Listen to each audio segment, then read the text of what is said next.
Swayam Prabha. Digital India. Educated India.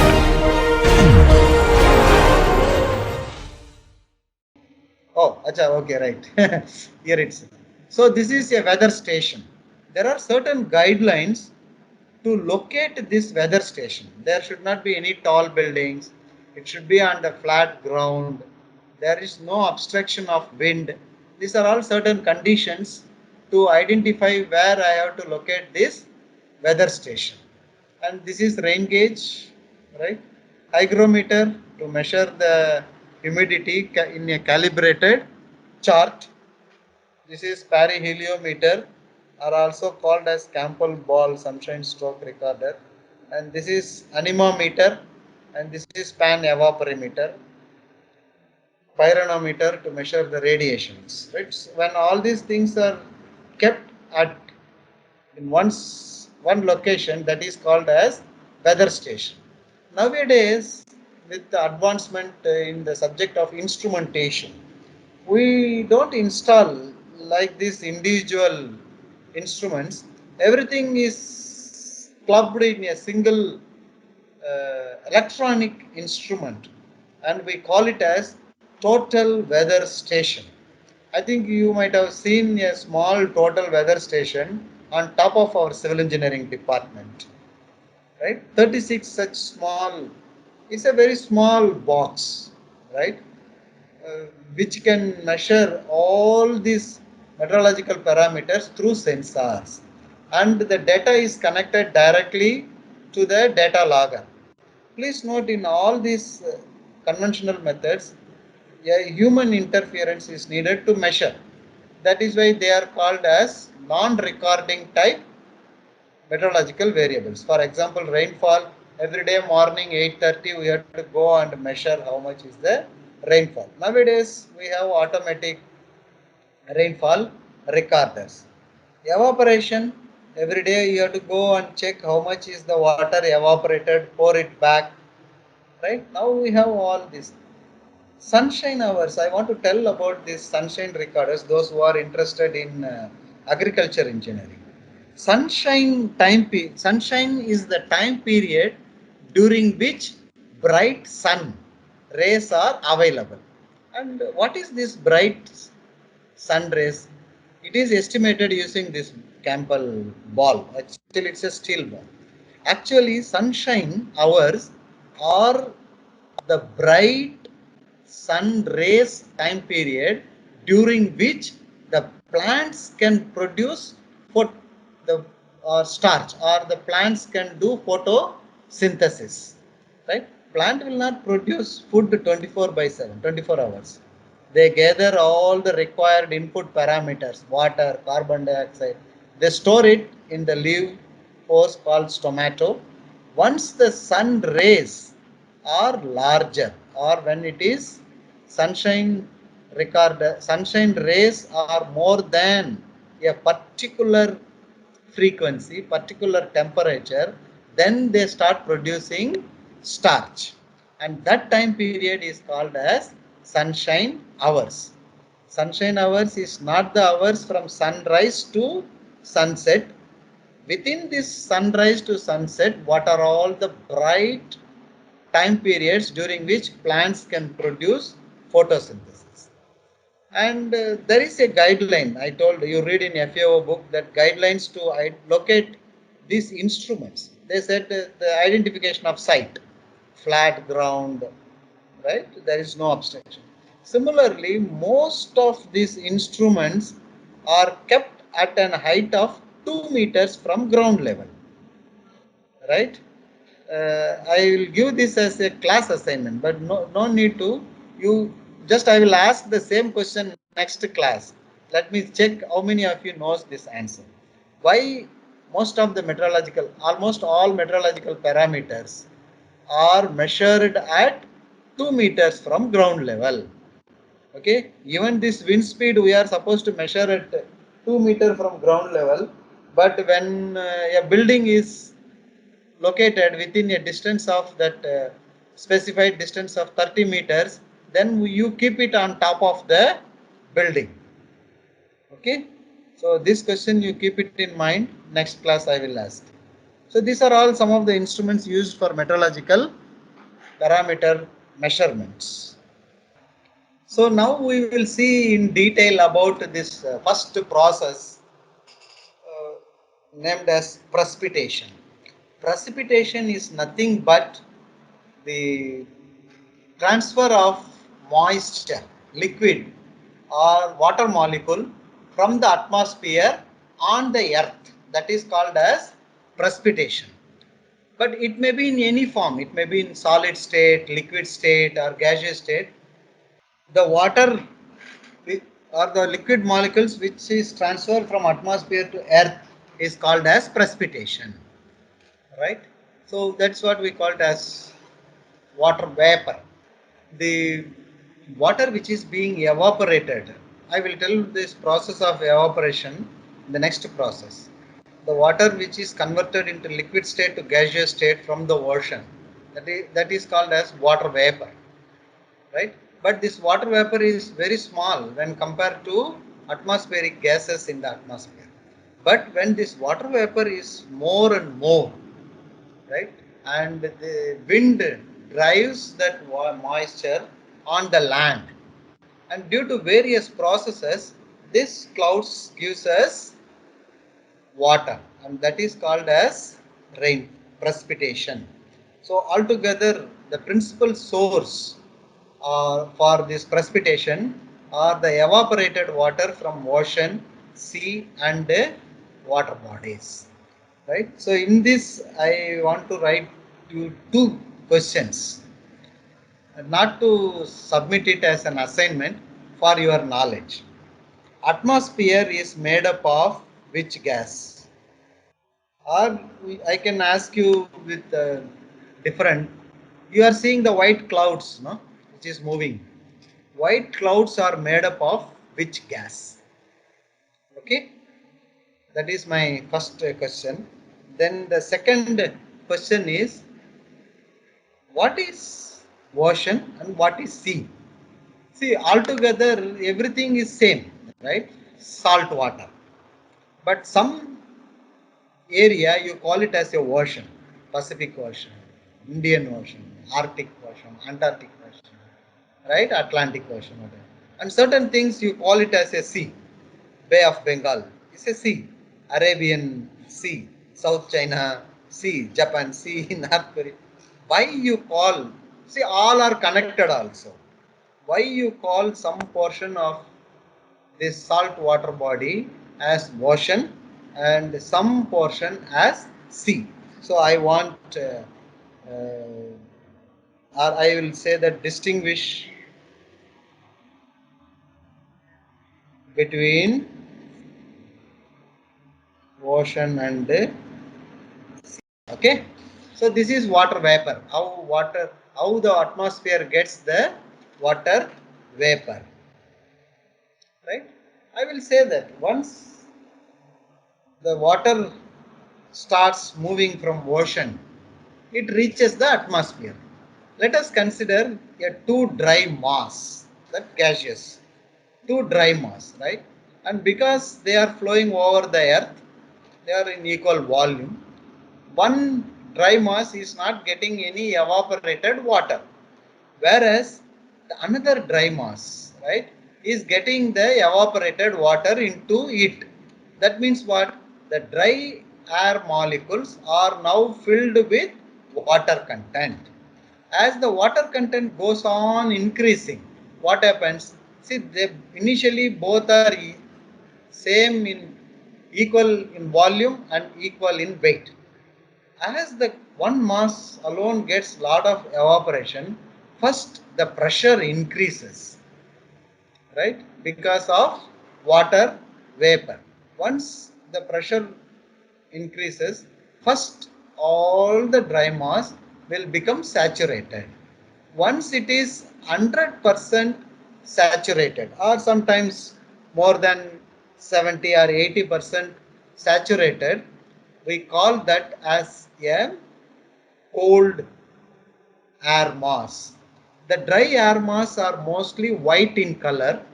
The saturated air mass are actually it is black or dark gray because of the moisture content fully saturated. If they stay there itself and the environment is conducive for rainfall, this water which is stored in the air mass starts falling down. That we call it as rainfall. Sometimes what happens, this cold mass is pushed from one place to another place by wind speed. That also causes rainfall. And what is this conducive environment? Conducive environment, the first and foremost meteorological parameter is humidity. As I said, there is a two humidity. One is absolute humidity and specific humidity, right? That is required. Humidity should be larger and larger. When it reaches 100% humidity, definitely it reaches the rainfall condition. That means all air molecules are made up of water molecules. The second one is mixing ratio. Mixing ratio is how good the wind makes the water molecule to rotate or revolve around within this air molecules as well as from one place to another place. Larger the mixing ratio, better will be the rainfall. Right. Second one is dew point temperature. See, dew point temperature is the minimum temperature. Whenever there is a water molecule, there is a reduction in temperature. The temperature reaches to a minimum level. It is not minimum temperature. Huh? It may be minimum of the minimum temperature in which the water is converted from gaseous state to liquid state. Right? Dew. Early morning you have a dew. That's the temperature at which water molecules in gaseous states are converted into liquid state. So these are all the important conducive environment for rainfall, right? So then what happens? How this rainfall, this dry air mass, right? There are two processes in happening of the precipitation. First one is ice crystal process formation. Second one is coalescence process. What is this ice crystal formation? The evaporated water molecules, right? They go up and reaches the clouds. When it reaches the clouds, there should be some dust particles or nucleus in the clouds. The nucleus are nothing but clay minerals which have been maybe moved through the dust or which has been taken away by the wind speed into the clouds. When there is a dust particles, right, the moisture which has evaporated and reached to the atmosphere is attracted by this nucleus and it starts attaching with this nucleus and the nucleus starts growing in size. Since this happens at a very large height, maybe minus 40 degrees centigrade, you know at what height it happens. Any idea at what height it happens minus 40 degree? I think everybody might have traveled in flight, right? At what height the most of the flights travel? At an height between 28,000 feet to 33,000 feet. It means almost 10 kilometers. So as the height increases from that ground level towards the atmosphere, the temperature reduces and it reaches minus 40 degree at an height of 10 kilometers. So this coalescence process happens at that location. So this dust particle starts attracting the evaporated moisture and they grow in size. Since it is at minus 40 degree, the attracted particles becomes ice. And that is what ice crystal formation or ice crystal processes. With increase in the size, right, as the size of the crystal particle increases, it cannot stay in the same height. It cannot float because there is one force which pulls it down. That is gravitational. So then this ice crystal starts falling towards the earth. Until this process, it is called as ice crystal formation process. But this ice crystal process happens at different heights. But as I told, it may start happening from depending upon the environment condition. It may happen from 15,000 feet to 35,000 feet. So when they are larger in size and it is attracted by gravity, they start falling down. And while falling down, this coalescence process happens. What is this coalescence process? See, when they are falling down, there are different large number of small ice solid crystal particles. Depending upon their size, they fall at different velocity. That is called as fall velocity. All will not fall at the same velocity. It depends upon the size and the weight. So during this process, the larger particles may become still larger, or when the larger particles may hit with another small particles and break in size. So this happens at larger and larger height, but when they are reaching towards the earth surface at a few kilometers height, all the particles will be broken into small, because the velocity is larger and larger, and depending upon the surface tension of our liquid, right, the water molecules take a definite diameter, right? That is, I think it is not more than 5 mm. That is why the researcher says that when the droplets are more than 7 mm, they tend to break into smaller and smaller droplets. But by the time it reaches the earth, it will be 3 to 5 mm in diameter. Sometimes when the velocity is very large or soil moisture is very less, this diameter may be 0.5 mm to 2 mm also. But when the time they reaches the earth, it is no more ice crystal. It is in the form of liquid, at least over our Indian region. And such fall of that, that's why I wrote it as tropical region.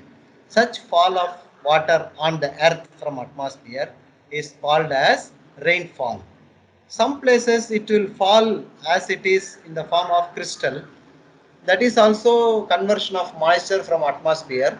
But whatever the form it is, if the moisture reaches the earth, we call it as precipitation. Okay, so these are all the different forms of precipitation. One is rain, right? That is what mostly happen in our Indian subcontinent, right? The when the drop size are more than 0.5 mm to 6 mm, it cannot be more than 6 mm, because if it is more than 6 mm, then it tends to break because of surface tension into another smaller particles. Then we call that form of precipitation, which is in liquid state, as rainfall. Depending upon the intensity is, if I catch that water, how much depth of water falls on a specified area for a given time period, right? If it is 2.5 mm per hour, that means within 1 hour, if I keep a plate, a depth of 2.5 mm is caught, then that is called as light rainfall. If that depth is more than 2.5 mm to 7.5 mm per hour, it is called as moderate rainfall. If the intensity is more than 7.5 mm, then only we call it as heavy rainfall. This is called as rainfall. What happens if the diameter is less than 0.5 mm? If it is less than 0.5 mm, it may not reach the earth. That diameter water molecules will be in a floating condition due to buoyancy, and such type of floating fine diameter liquid particles, we call that type of rain as drizzle.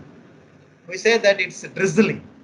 That means moisture is coming, it will be floating, it may not reach the ground surface. So its intensity is also less than 1 mm per hour. So this is first form of precipitation, right? The second form is snow. Snow is ice crystals combined to form flakes. See, snowfall is non-transparent solid water. Okay, that is called as snowfall. I have given two pictures. One is rainfall, another one is snowfall. The third is drizzle. It is similar to our rainfall, but intensity is very less. Third one is glaze, which rarely happens in India, but it happens in Himalayan and uh, other non-tropical regions. That means the water drop freeze to form an ice core. It will be a water rainfall, but the moment it touches a surface, it becomes a solid state. That is why you can see that the first picture, this is an example for glaze, right? Outside it is a liquid state, but it once it touches your body on the earth, it becomes solid state. That is glaze, ice coating. Sleet is frozen raindrops but transparent. The difference between the sleet and snowfall is, in snowfall this is ice flakes, non-transparent, right? It's like a sponge, like a cotton. Whereas sleet are frozen raindrops but of transparent grains. Hail is uh, this is the second one is for sleet. Third is hail. It's an irregular pellets, right? We call it as stone rainfall, right?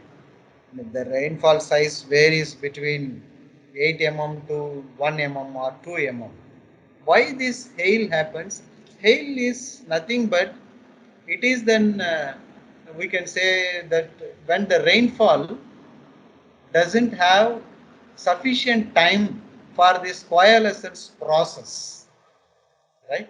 If the ice crystal formation has happened at a very short height, by the time it reaches the earth, the coalescence process is not complete, right? I will give another example. You take a glass of water with you. You pour it from your window in the first floor. How it falls on the earth? As a sheet or as a large bowl. You go to top of your building, maybe 4 floors, 5 floors. You pour the same quantity of liquid outside your window. How it falls on the earth? It falls in the form of drops, because you have a sufficient height within which this water molecule attains to an equilibrium drop size depending upon its surface tension force. So then that is called as rainfall. But when you have not given what time, sufficient time, the water from your glass falls on the earth with a sheet, right? That is the reason between rainfall and hail. These are all different forms of precipitation. But how this precipitation happens, right? There are four types of precipitation. First one is frontal precipitation. I forgot to add this frontal precipitation, right? I will tell frontal precipitation, right? Frontal precipitation is the interface between warm and cold air. I told that the evaporated water from the ocean and water bodies, they reach the atmosphere and they form a cloud, which we call it as cold air. Suppose if that cold air is pushed by the wind, it moves. Please note, when you are pushing this cold and the air is pushing this cold air, each and every water molecule moves with the same speed or moves with a different speed. When this cold mass meets another air mass which is warm, what happens? This is positively charged ions, cold air, warm air is negatively. So when these two meet, they get attracted each other. But since the area of this attraction is larger and larger, the exchange of heat is not sudden, it is gradual exchange of heat. So when there is a gradual exchange of heat, you call it as what process? Adiabatic process. So when this cold air reaches the warm air, both will meet and slowly exchange the heat from cold air to warm air. During that heating process, some loss of energy which is in the form of precipitation. This is called as frontal precipitation. Depending upon which air mass is moving, we have different name. For example, in this case, the cold air is moving, so I call this as cold frontal precipitation, larger amount of precipitation because all cold air is moving. Or some, this is an example, right? I have shown you three pictures, you see. This is a cloud, black in color, which is having water molecules into that. And you can see there is a dry mass of air, white in color. After half an hour, right, these two are getting attracted to each other. Another 10 minutes, there was a heavy rainfall. So here, the cold air is moving, and why that is called as cold frontal precipitation. Sometimes what happen? The warm air is moving, cold air is stationary. Such rainfall is called as warm frontal precipitation. Sometimes both are not moving, both are standing at the same location. So only very slow move, so there will be a precipitation, but the intensity of rainfall will be larger in cold frontal, less in or moderate in warm frontal, very less in stationary front. There is one more method of rainfall. That means a warm air is standing and two cold air is moving in opposite direction meets this warm air, and that type of frontal precipitation is called as occluded frontal precipitation. See, this occluded frontal precipitation, when all the three masses are at the same height, then only they get attracted each other. Suppose if one cold air is moving at top side of this warm air and one cold air is moving at bottom portion of this warm air, what happened?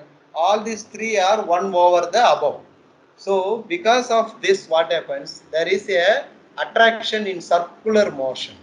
So then this frontal, occluded frontal, will start moving in a circular air rather than horizontal air. That circular air reaches a system called as cyclone system. Right? Cyclone is when three different masses meet at three different locations. Cyclone are very devastating because it compresses the cloud size and volume of water in the clouds are very large. And I think this cyclone has different names. In tropical, most of the cyclones are generated at the tropical belt of the earth, and it always try to move towards north pole, but the direction is not a straight line because of this Coriolis force. Coriolis force, I think you all know what is Coriolis force. Coriolis force is the force created due to the 23.5 degree inclination of the earth from its vertical axis. Right? And that force makes this cyclone not to move in straight line from tropical to north pole in a, we can say in a curved manner, right? And that's because of Coriolis force. And this cyclone are nothing but a low pressure. As I said, three different masses they move, right? Always the airs air will be moving always in anti-clockwise direction, right? See here, this is that hero will move like this. There will be a fire. That means what? He is creating a pressure inside, and that pressure is called as low pressure. That is why people always predict, okay, this cyclone, a low pressure is formed on Bay of Bengal. And this central portion where the pressure is very low is called as eye of the cyclone, right? What is happening in this cyclone? Let us cut this cyclone vertically, right? This is what happens, right? So this is the central portion of the cyclone. We call it as the eye. The diameter of this eye varies from 25 to 50 kilometers, right? This is 0. So this is 10, 20, 80 kilometers, the length.